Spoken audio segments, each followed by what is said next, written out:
नमस्ते दोस्तों, आप सबका एक बार फिर से स्वागत है आपके अपने YouTube चैनल सत्य सनातन में। और बहुत समय के बाद स्पार्टकस भाई एक बार फिर से हमारे साथ में। स्पार्टकस भाई, आपका भी बहुत बहुत स्वागत है। थैंक यू सो मच अंकुर, बहुत बहुत शुक्रिया। नमस्ते सब व्यूअर्स को, सब सब्सक्राइबर्स को। सबसे पहले तो माजरत, एक तो ये है कि इंडिया की पॉलिटिक्स और इंडिया की जो करंट अफेयर्स हैं उसमें बहुत कुछ चल रहा था। अंकुर खुद बिजी था। इस वजह से मैं अंकुर के साथ ना तो आज व्हाट्सएप पे तो बात हो जाती थी, मेरा भाई है ये। अपनी मसरूफियत के बावजूद भी जो है ना वो पूछता रहता है कि कैसे हैं, क्या है, मेरे मामलात का ख्याल रखते हैं। लिटरली अंकुर, ये रिकॉर्डेड कॉल पे ये बात कर रहा हूं मैं। ये पहले बात प्राइवेटली बात मैंने नहीं की थी कि मुझे अगर किसी को मैं अपने दिल से अपना भाई समझता हूं या किसी किसी ने मुझे भाइयों से बढ़ के इज्जत दी है तो वो आप हैं। आपने मेरे लिए बहुत कुछ किया है, मेरा यूट्यूब चैनल चलाया, आपने मुझे फाइनेंशियली सपोर्ट किया, आपने मेक श्योर किया कि मैं जहां पे भी बैठा हूं मुझे कोई दिक्कत ना हो। मतलब हर दूसरे चौथे पांचवें दिन आपके इतने चाहने वाले हैं, इतने फॉलोअर्स हैं, इतने कॉन्टैक्ट्स हैं, लेकिन उसके बावजूद भी आप मुझे भूलते नहीं है, तो उसके लिए मैं आपका बहुत बहुत धन्यवाद करता हूं। इस टॉपिक के लिए जो टॉपिक मैंने आज जिस पे बात करनी थी, ये टॉपिक बहुत इम्पोर्टेंट है। मेरी अभी कुछ दिनों पहले मनोज से बात हो रही थी। मनोज को आप भी जानते हैं। हम्म। तो मनोज ने मुझे एक बड़ी सरप्राइजिंगली बात बताई कि हम जब और मुझे नहीं पता कि अभी ऐसा है कि नहीं है, लेकिन मनोज ने मुझे बताया कि हम लोग जब अपने स्कूल कॉलेजेस में पढ़ते थे ना, तो जो मुगल बादशाह गुजरे हैं, जो मुगल किंग गुजरे हैं, उनके बारे में हमें स्कूल की टेक्स्ट बुक्स में पढ़ाया जाता है। अब मनोज ये वीडियो देख रहा होगा, मैं आपको उसकी उसके बाद उसकी चार्ट का स्क्रीनशॉट आपको भेज दूंगा। मैं लिटरली कुछ देर के लिए ना अपना सर पकड़ के बैठ गया और मैं खामोश हो गया। मुझे इस बात पर यकीन नहीं आया।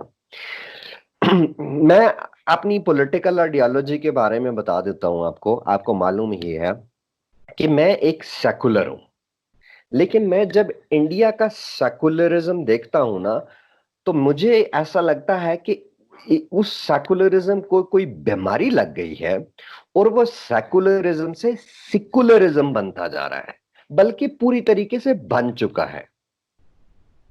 अब जी। काफी काफी सारी बातें हैं। मतलब ये है कि अम, अब उस लंबी बहस में मैं नहीं पढ़ना चाहता, लेकिन मैं एक छोटी सी मिसाल देता हूं कि यार, आप स्टेट फंडेड चर्च तो बना सकते हैं, स्टेट फंडेड मस्जिदें तो बना सकते हैं, लेकिन स्टेट फंडेड मंदिर नहीं बना सकते आप इंडिया में। सच ये है, किस कड़वा तरह का सच। ये किस तरह का मुझे इस सेकुलरिज्म की समझ नहीं आती, और मैं इसी वजह से फिर इसको सेकुलरिज्म कहता हूं।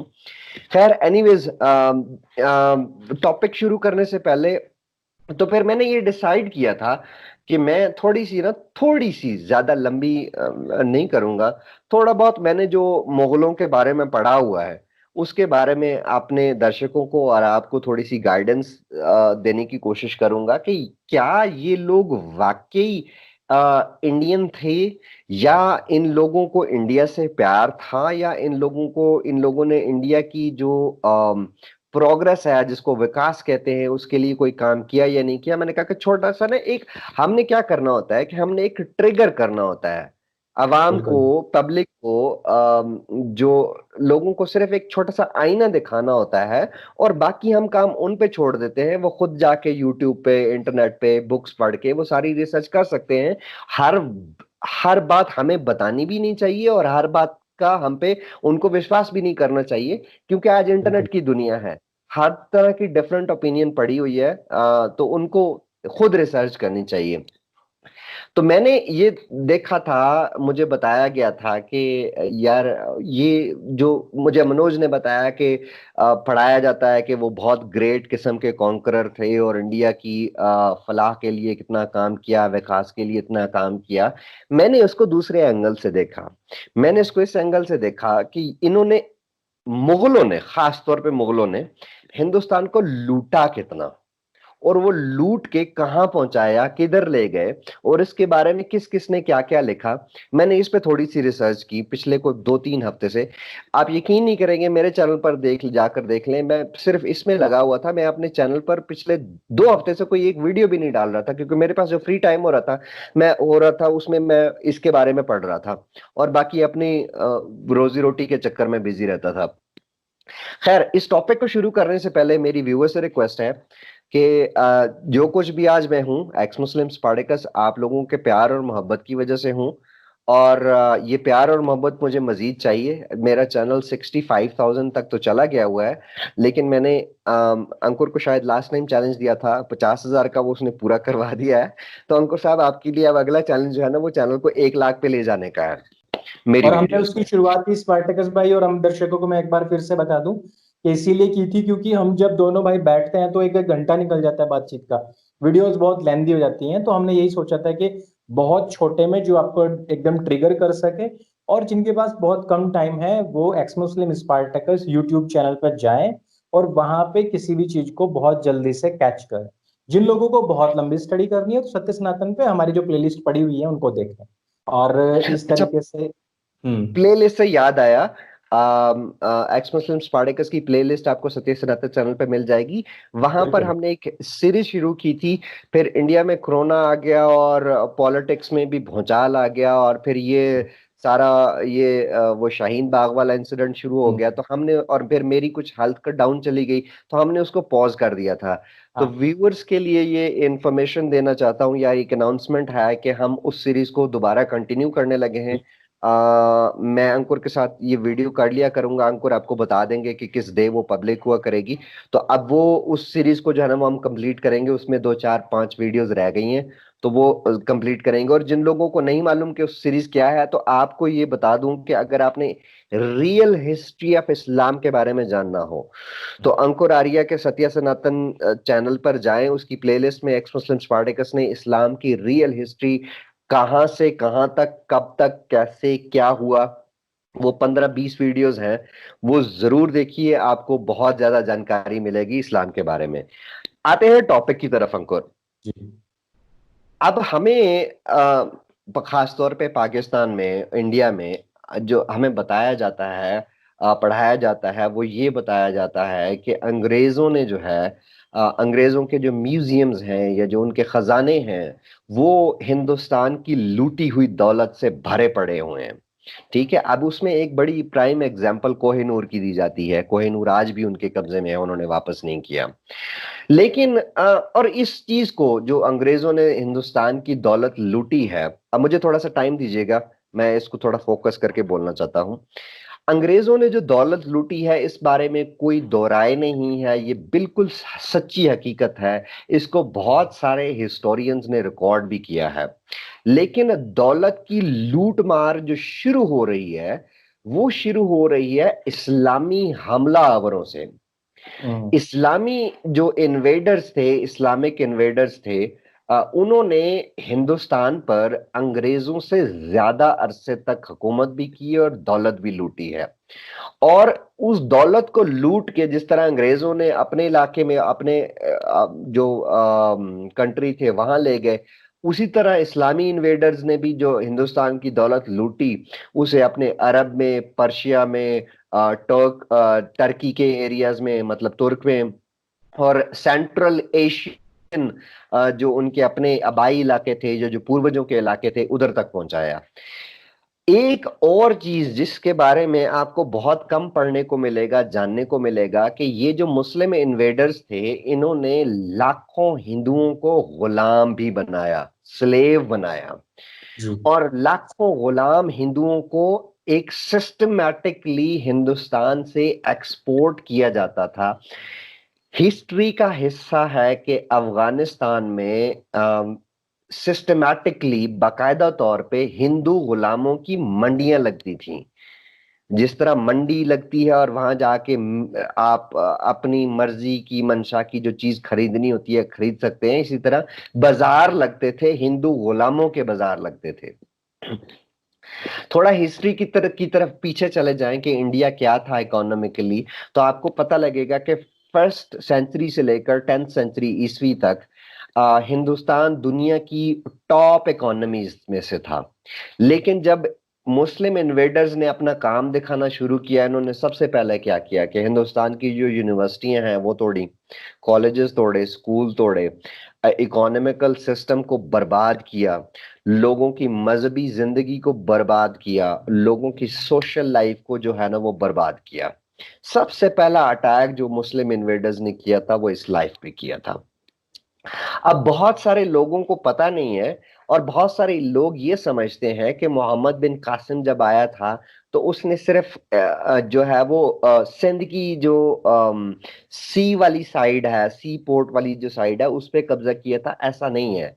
सिंध तकरीबन कोई 50, 60, 70% जो है वो मोहम्मद बिन कासिम के एरिया में चला गया था। उस इन्वेजन से लेकर 16वीं सदी तक हिंदुस्तान आहिस्ता आहिस्ता ग्रेजुअली जो है ना वो इस्लामी खिलाफत का हिस्सा जो है वो बनता गया। फिर जो इलाके मुस्लिम हुक्मरानों के अंडर आते गए वहां से दौलत बेहिसाब, मतलब कोई उसका काउंट ही नहीं है। और फिर गुलाम और लड़कियां, वो फिर सब वहां से जो है ना उनकी एक्सपोर्ट अरब की तरफ जो है वो शुरू होती गई। मैं एक बुक का रेफरेंस देना चाहता हूँ। ये एक राइटर हैं एम ए खान। इनकी किताब आपको इंटरनेट पर मिल जाएगी। उस किताब का नाम है इस्लामिक जिहाद, a legacy of forced conversion, imperialism and slavery. इसमें उसने बहुत डिटेल के साथ सारा कुछ लिखा हुआ है। उसमें ये लिखता है, एम ए खान लिखता है कि नॉन मुस्लिम हिंदुस्तानियों के खून और पसीने की कमाई और बनाई गई दौलत को लूट कर उसे दमिश्क, बगदाद, काहिरा, ताशकंद, मक्का मदीना और इस तरह की बाकी इस्लामी खिलाफत की रियासतों के खजानों में डाला गया। उस दौलत को भरा गया और हिंदुस्तानियों को गुर्बत की दलदल में धकेला जाता रहा। मुगल जो थे, मुगल वो पहली सल्तनत थी, पहला अंपायर था जिसने अरब इस्लामी खिलाफत से आजादी का ऐलान किया। लेकिन ये ऐलान उन्होंने हिंदुस्तान से मोहब्बत में नहीं किया, बल्कि मुगल बादशाह, जो पहला मुगल बादशाह बाबर था, उसके बारे में आपको बता देता हूं कि उसे हिंदुस्तान से इतनी नफरत थी कि मरने के बाद हिंदुस्तान में दफन होना भी पसंद नहीं किया और कहा कि मैं मर जाऊं तो मुझे काबुल में दफनाना। असल में जो मुगलों ने इस्लामी खिलाफत से अलग हुए थे उसकी दो वजह थी। एक तो ये था कि वो काफी हद तक पावर्ड हो गए थे, उनके पास ताकत आ गई थी, तो वो किसी और के अंडर नहीं रहना चाहते थे। पावर हंग्री थे तो वो किसी और के अंडर नहीं रहना चाहते। और दूसरा, उनको मालूम था कि हिंदुस्तान से क्या कुछ लूटा जा सकता है, कितनी दौलत है इनके पास। तो वो ये चाहते थे कि अरब रियासतों को खुश रखने के लिए उनको थोड़ा बहुत भी दिया जाए और बाकी अपने ऊपर और अपने इलाकों पर जो है वो दौलत लुटाई जाए। मुगलों के खजानों में कितनी दौलत बहती थी और इसकी इसकी क्वांटिटी कितनी ज्यादा थी, इसके बारे में एक हिस्टोरियन है अबू फजल। अबू फजल लिखते हैं कि ईरान और तरान में सिर्फ एक खजांची, खजांची कहते हैं अकाउंटेंट को, एक खजांची होता था। और अकाउंट्स जो थे वो थोड़े कंफ्यूज्ड स्टेट में होते थे। लेकिन इंडिया में रेवेन्यू की रकम इतनी ज्यादा होती थी कि और कारोबार इतने ज्यादा होते थे, बिजनेस इतने ज्यादा होते थे कि इस रकम को स्टोर करने के लिए 12 खजाने, कैश पेमेंट जो डेली का लेन देन होता था उसके लिए 9 खजाने, और ज्वेलरी, सोना, कीमती पत्थर, उनके लिए कुछ 3, 4, 5 अलग खजाने दरकार होते थे। अब हमारे जो प्यारे प्यारे मुसलमान हैं वो ये भूल जाते हैं और ये तावील देने की कोशिश करते हैं कि नहीं, ये तो हिंदुत्व वालों ने जो है ना वो इल्जाम लगाया हुआ है मुगलों पर, क्योंकि वो मुसलमान थे और हिंदुत्व वाले जो हैं वो उनको तकलीफ है मुसलमानों से, इसलिए मुगलों के बारे में झूठ बोलते हैं। तो भाई ठीक है, मान लिया कि हिंदुत्व वाले सारे झूठे हैं, अंकुर आर्य आप तो सबसे बड़े भाई झूठे हैं, ठीक है, मान लेना आप, ठीक है। अब जी। आते हैं मुगल बादशाह, पहला मुगल बादशाह बाबर की अपनी ऑटोबायोग्राफी की तरफ, बाबरनामा। जी। और उस बाबरनामा में ये तोहफे तहाइफ और दौलत के बारे में उसने काफी डिटेल के साथ लिखा है, जो उसने अल्लाह के नाम पर अल्लाह का काम करने वाले लोगों को खरासान, हम्म। समरकंद, मक्का, मदीना और दूसरी इस्लामी रियासतों में भेजी। ये बाबर ने अटैक किया था दिल्ली सल्तनत पर, जब इब्राहिम लोदी जो है वो उसका इब्राहिम लोदी के टाइम पर, इब्राहिम लोदी को जो है वो पानीपत की जंग में शिकस्त हो जाती है, वो मारा जाता है। और तब उस टाइम पर, बाबर के टाइम पर, जो शाही खजाना था वो आगरा में था। हम्म। आगरा के शाही खजाने की चाबियां जो हैं वो मिल जाती हैं बाबर को। बाबर उस खजाने को खाली कर देता है, और जाहिर सी बात है कि उसने ये खजाना जब खाली किया था तो उसने ये खजाना हिंदुओं पर या क्रिश्चियंस पर या दलित्स पर या ब्राह्मण्स पर तो नहीं लुटाया होगा। बिल्कुल। बाबर अपनी ही ऑटोबायोग्राफी बाबर नामे में बताता है कि उसने ये खजाना कहां लुटाया। हम्म। अपनी ऑटोबायोग्राफी में लिखता है कि इस खजाने से पूरी फौज को, जो बाबर के साथ हिंदुस्तान पर हमला करने आई थी, पूरी फौज को अच्छी खासी रकम तोहफे में दी गई। और फौज में शामिल सब कबीलों के ट्राइब्स जो होते थे, उनके सरदारों को, जो जो सरपंच होते थे, उनको उनकी पोजीशन के मुताबिक इनाम दिया गया। अब हिस्ट्री अगर पढ़ें तो बाबर के साथ कौन आए थे हिंदुस्तान पर हमला करने? उनमें अफगान लोग थे, उनमें हजारा लोग थे, उनमें अरब लोग थे, उनमें बलोच थे, और उनमें जो बाबर का अबाई इलाका था, उज्बेकिस्तान, वहां के लोग थे, ताजिकिस्तान के लोग थे, सिंकियांग के थे। और ये फिर और जाहिर सी बात है, अरब तो उनके साथ, अरबों के साथ तो एक हाँ। इस्लामिक कनेक्शन भी था। तो भाई साहब जो थे, जो बाबर साहब थे, ये सारे खजाने जो हिंदुस्तान से के जो उसके हाथ लगे, वो लूट लूट के जो है ना, वो उनके हाथ बांटते रहे। अफगानिस्तान जो एरिया है, बाबर ने अपनी जवानी का टाइम जो गुजारा है वो उसने अफगानिस्तान में गुजारा है, ठीक है। अब यहां ये देखें कि उसने ये किया कि जो अफगानिस्तान की ये मैं नहीं बता रहा, ये उसके अपने बाबरनामा में लिखा हुआ है, अपनी अपनी लाइफ हिस्ट्री में लिखा हुआ है उसने, कि काबुल और वारसक, ये काबुल और वारसक दोनों अफगानिस्तान में है। हम्म। वहां पर कोई, चाहे कोई बच्चा है, कोई बूढ़ा है, कोई मर्द है, कोई औरत है, कोई आजाद है, कोई गुलाम है, हर शख्स को एक मोटी ताजी रकम दी गई। वो मोटी ताजी रकम कहां से गई भाई? भारत से लूट। हिंदुस्तान से लूट के ली गई, जी भाई, भारत से लूट के गई। फिर उसके अलावा यही नहीं थी, सिर्फ रकम की बात नहीं थी यहां पर।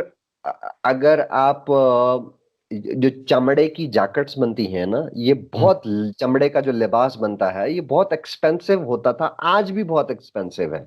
फिर जी। वो निकाल के लिया गया। यहाँ पर सिल्क के ड्रेसेस होते थे, सोना चांदी के तोहफे होते थे, इंडिया का फर्नीचर बहुत मशहूर था। ये हम्म। सारा कुछ जो है यहां से निकाल के उन इलाकों में भेजा जाता रहा। और दूसरी बात यह है कि जाहिर सी बात है कि जो सेंट्रल एशिया से जो कोई उठ के आ रहा है, या अफगानिस्तान की से जो उठ के आ रहा है, उन्होंने दिल्ली का रुख किस लिए किया था, दिल्ली की तरफ मुंह किस लिए किया था? उन्होंने इसलिए किया था कि वहां से गुलाम मिलेंगे, मालो दौलत मिलेगी। और फिर बाबर ने जो है ना, वो सबको झोलियां भर भर के ऐसे दिया जैसे उनके बाप का माल हो। हम्म। एक और पर्शियन हिस्टोरियन है फरिश्ता, वो जी। लिखते हैं कि बाबर ने अपनी मालो, जो हिंदुस्तान की पर जब कब्जा किया, तो मालो दौलत को इस हिसाब से लौटाया, इस तादाद से लौटाया कि इस बंदे का निक नेम जो है ना, वो कलंदर पड़ गया था। अब हम्म। कलंदर सूफीज्म में कलंदर उस बंदे को कहते हैं जिस बंदे को अपनी ना तो तन की परवाह होती है, ना धन की परवाह होती है, ना मन की परवाह होती है। उसके पास जो होता है वो सब कुछ लौटा देता है, हम्म। ठीक है। तो उसका निक नेम कलंदर पड़ गया था। हम्म। अब अगला इस बारे में, जो अगला जो हिंदुस्तान पे जो डाका डाला गया था, जो मुगलों ने डाला था, वो हज के नाम पे डाला था। वो डाका आज भी डाला जाता रहा है भैया, देख लें, सदियां गुजर गई, वो डाका बिल्कुल। आज तक रुका नहीं है। उसके जी। बारे में थोड़ा सा आपको बता देता हूं कि मुगल टाइम पे, मुगलों के दौर में हर साल 15,000 लोग हज के लिए जाते थे। और हम्म। हज पर जाने के लिए उन 15,000 लोगों ने जो पोटी करनी है, खाना खाना है, ट्रैवल करना है, किस पे ट्रैवल करना है, कैसे ट्रैवल करना है, वो सारा खर्चा जो है वो अवामी खजाने से दिया जाता था, सरकार की तरफ से दिया जाता था। फिर सिर्फ यही नहीं होता था कि 15,000 लोगों को स्पॉन्सर्ड हज करवाया जाता था, बल्कि साथ में जो वहां जो अरब बैठे हुए थे, उनके लिए सोने के गिफ्ट होते थे, चांदी के गिफ्ट होते थे। इस तरह मतलब जो जितने कीमती गिफ्ट उस टाइम के हो सकते थे, वो सारे गिफ्ट जो है वो ले जाते थे, और वहां अरबों में जो है ना वो बांटते जाते थे। हम्म। मुगलों ने बेसिकली जो सरकारी खजाने से हज स्पॉन्सर करना शुरू किया था, वो इसलिए शुरू किया था ताकि ये लोग अपने आप को डिफेंडर ऑफ इस्लाम के तौर पर हम्म। एक इम्प्रेशन क्रिएट करना चाहते थे। मैं थोड़ी थोड़ी सी मिसालें देता हूं कि ये खर्चा कितना एक होता था। सन 1576 में आगरा से हज का एक कारवां चलता है। ये सारा का सारा कारवां जो है वो स्पॉन्सर्ड होता है। स्पॉन्सर्ड के अलावा साथ में 6 लाख रुपए की डोनेशन लेकर जाता है। अब हम्म। आज के टाइम पर अगर आप बोले ना तो 6 लाख बोलेगा यार क्या बोल रहा है 6 लाख। हम्म। अब ये 6 लाख आज के टाइम पे तो कुछ नहीं लगता, लेकिन अंदाजा ये लगाएं कि ये रकम कितनी बड़ी थी कि उस टाइम पर यानी कि 1576 में एक आम आदमी की जो तनख्वाह थी ना, जो एक आम सैलरीड पर्सन, उसकी महीने में वो 1 रुपये से लेकर 3 रुपए तक कमाता था। 3 रुपए से ज्यादा किसी की कोई सैलरी नहीं होती थी। अब अंदाजा करें कि ये 6 लाख कितनी बड़ी रकम थी। बिल्कुल बिल्कुल। फिर अगले साल 1577 में भी यही होता है कि 5-6 लाख रुपए की 5 लाख आम डोनेशन के लिए लिए जाता था, और 1 लाख अगले साल में शरीफ ऑफ मक्का, जो मक्का के जो होते थे, कर्ता धर्ता होते थे, उनके लिए 1 लाख रुपए अलग लेकर जाते हैं। और ये जो 5 लाख रुपए जो लेकर दिया जाता था, ले जाते थे, ये वहां पर मुसलमानों के अंदर डिवाइड किया जाता था। दुनिया भर में जहां से मुसलमान आते थे ना, तो जी। इंडिया से रकम निकाल के अरब में ले जाकर दुनिया के सारे मुसलमानों में बांटी जाती थी। बांट जाता है। और बराबर। ये ऐसा नहीं हुआ कि 1 या 2 साल हुआ, ये हाँ। 1582 तक ये सिलसिला चलता रहा। जी। और फिर बाद में अकबर ने जो है ना ये स्पॉन्सर्ड हज कुछ थोड़े टाइम के लिए बंद कर दी। वो हम्म। इसलिए बंद कर दी थी कि दोनों जगह पर करप्शन भी होना शुरू हो गई थी। हम्म। इस्लाम बड़ा वो अमन का दीन है और आपको अखलाकियात बहुत सिखाता है, लेकिन ये अमन का दीन और अखलाकियात वालों ने सबसे पहले करप्शन करना शुरू कर दी थी इस रकम में। 5-6 लाख बहुत बड़ी रकम है उस टाइम पे। ठीक है, इंडिया में करप्शन शुरू हो गई, मक्का में करप्शन हम्म। शुरू हो गई। इसका पता चला इसको अकबर को, तो अकबर ने जो है ये स्पॉन्सर्ड हज जो है वो बंद कर दी। जी। आगे चल के कुछ थोड़े अरसे बाद अकबर का बेटा जो है जहांगीर, वो हम्म। अकबर को जहर दे के मार देता है, अपने बाप को ही। तो जी। ये स्पॉन्सर्ड हज जो है वो ये दोबारा से बहाल हो जाते हैं। हम्म। बाबर की तरह जहांगीर ने भी अपनी ऑटोबायोग्राफी लिखी है। ठीक है, हम्म। अब जहांगीर की जो ऑटोबायोग्राफी है उसका उर्दू में नाम है तारीख सलीम शाही।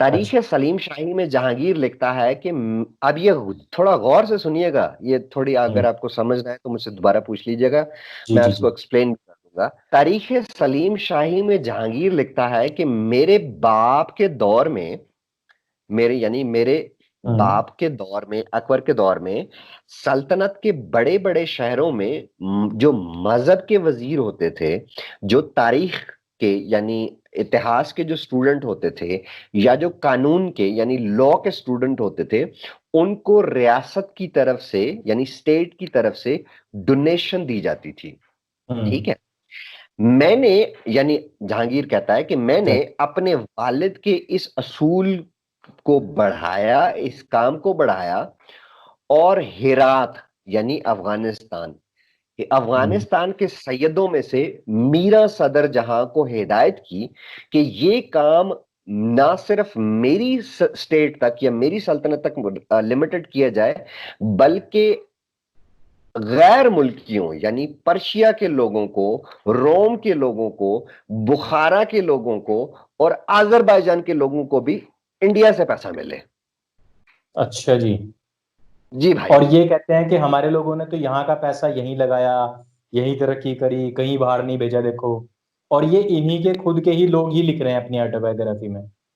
350 एक इन इन सारे कमीनों को एक ही जवाब देता हूँ, सॉरी मुझे थोड़ा सा गुस्सा आ रहा है। हम्म। 350-400 साल जो इन्होंने हुकूमत की है, अगर जी। कहते हैं कि इन्होंने यहाँ का पैसा यहाँ पर ही लगाया है, हम्म। इंडिया एग्रीकल्चर की वजह से जाना जाता है, काश्तकारी की वजह से जाना जाता है, खेती बाड़ी की वजह से जाना जाता है।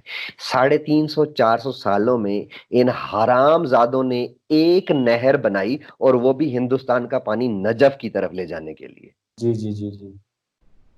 बिल्कुल तो बिल्कुल। बताएं कौन सा पैसा कहां पर लगाया? अभी मैं बताता हूं आपको, रुक जाए।